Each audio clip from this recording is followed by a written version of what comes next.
बरं झालं असं या वयात जरी ते तेवढे जरी शहाणे झाले तरी या जनतेसाठी खूप झालं. कारण त्यांचं ते वय नाही आहे आता. नाही आता ते त्यांचा विषय. माझा विषय कुठला आहे की मला मराठा समाजाच्या लेकराला आरक्षण देणं ही माझी जबाबदारी आहे. मी आज वाट बघतोय सरकार कुठले निर्णय घेत आहे. 58 लाख नोंदी सापडल्यात, त्याच्या संदर्भात सरकार काय आज सूचना काढत आहे, काय आदेश देत आहे. कारण ते आदेश महाराष्ट्रभरासाठी असणार आहेत. हा माझ्यासाठी खूप महत्त्वाचा विषय आहे.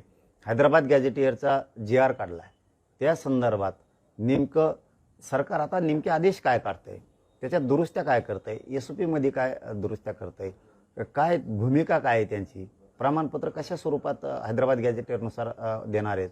कारण आमची संख्या नेमकी गेली कुठं.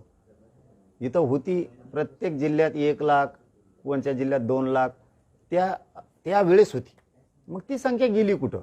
म्हणून मराठवाड्यातल्या मराठ्यांना सगळ्यांना कुणबी प्रमाणपत्र देणं गरजेचं आहे. त्यासाठी सरकार आता तातडीचा आदेश काय काढतं, जे अर्थ काढला आणि प्रमाणपत्र तर देणार. म्हणजे ही कोणची सिस्टम आहे. अधिकारी चुकीची माहिती देत आहे. लोकांना सांगतात अर्ज करा, अर्ज केले की म्हणतात नाही. असं काय देतात ते माझ्यासाठी महत्त्वाचं आहे. सातारा संस्थांचा गॅजेटियर बद्दलचा अहवाल आपण घेतलाय. त्यांनी सांगितलं होतं की आता इथून गेल्याच्या नंतर आम्ही त्यांच्या ॲडव्होकेटशी बोलतो, सरकारी सगळ्या तज्ज्ञांशी बोलतो. ते काय केलंय हे बघणं माझ्यासाठी गरजेचं आहे. आजपासून त्यांची काय हालचाल आहे, त्या काय सूचना काढतायत, केसेसच्या बद्दलची त्यांची कुठली भूमिका आहे, नसून सुद्धा काही पोरं त्याच्यामध्ये गुंतले. मग याला कोण जबाबदार. काही ठिकाणी बलिदान गेलेल्या कुटुंबाच्या एकच मुलगा होता त्यांना, आता त्यांच्या पाठीमागं माणूसच नाही, आई वडील आहेत, ते वय बसत नाही. मग त्यांचं जर म्हणणं आहे पुतण्याला द्यायची, यांना अडचण काय. त्यांचं म्हणणं आहे मुलीला द्यायची, यांना अडचण काय. ती म्हणजे नाही तू माहेरी गेली, तुला काय घे नाही. ती त्याच्या आईबापाला संभळील ना, करता पुरुष घरातला गेला ना, त्याची मुलगी संभळील. त्यांना पुतण्या द्यायचं झालं ते पुतण्याला देतील. फक्त त्याच्याकडून हमी पत्र घ्या, हे द्यायची का. कारण ती विशेष बाब आहे ना, त्याच्यात तुम्हाला अडचण काय.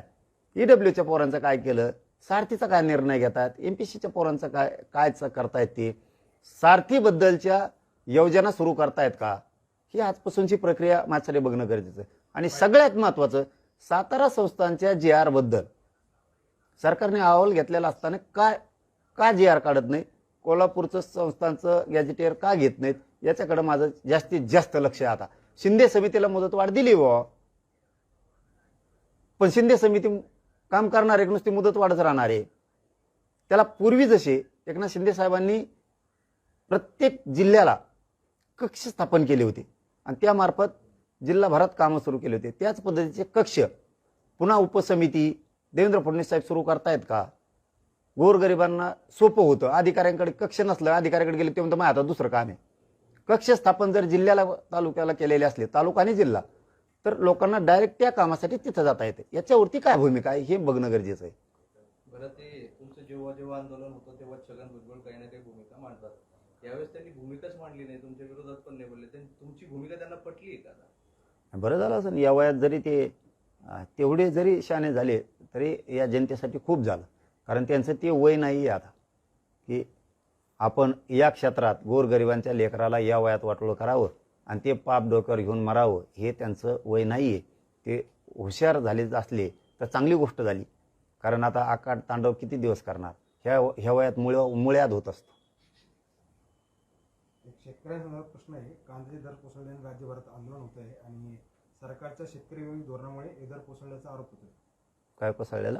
सरकारच्या विरोधी धोरणामुळे हे दर कोसळल्याचा आरोप होतो. हो, आणि मग आता लोकांनी कांदे लावा तर हे भाव देत नाहीत, नाही लावा तर म्हणतात कांदे राहिले नाही. लोक कांदे लावतात, सोयाबीन लावतात, कापूस लावतात, भाव देत नाहीत. बघा काय असतं, सक्षमपणानं लोकांनीच उभा राहायला पाहिजे. आपण जर शेतीत राबतो ना, आपल्या मालाला भाव नाही तर आपण ताकदीनं त्याच्यात उतरलं पाहिजे. अर्धे शेतकरी घरी, अर्धे तिथं, आणि मग ते दबाव येत नाही सरकारवरती. मग सरकार करतं मनमानी, त्यांना जसं पाहिजे तसं करून घेत आहेत.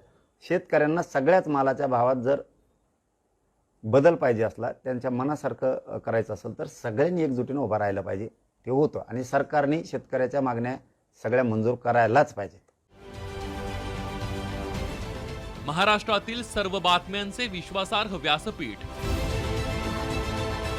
सकाळच्या सर्व सोशल मीडिया प्लॅटफॉर्मला लाईक, फॉलो आणि सबस्क्राईब करा. तसंच सर्व नोटिफिकेशनसाठी बेल आयकॉन प्रेस करायला विसरू नका.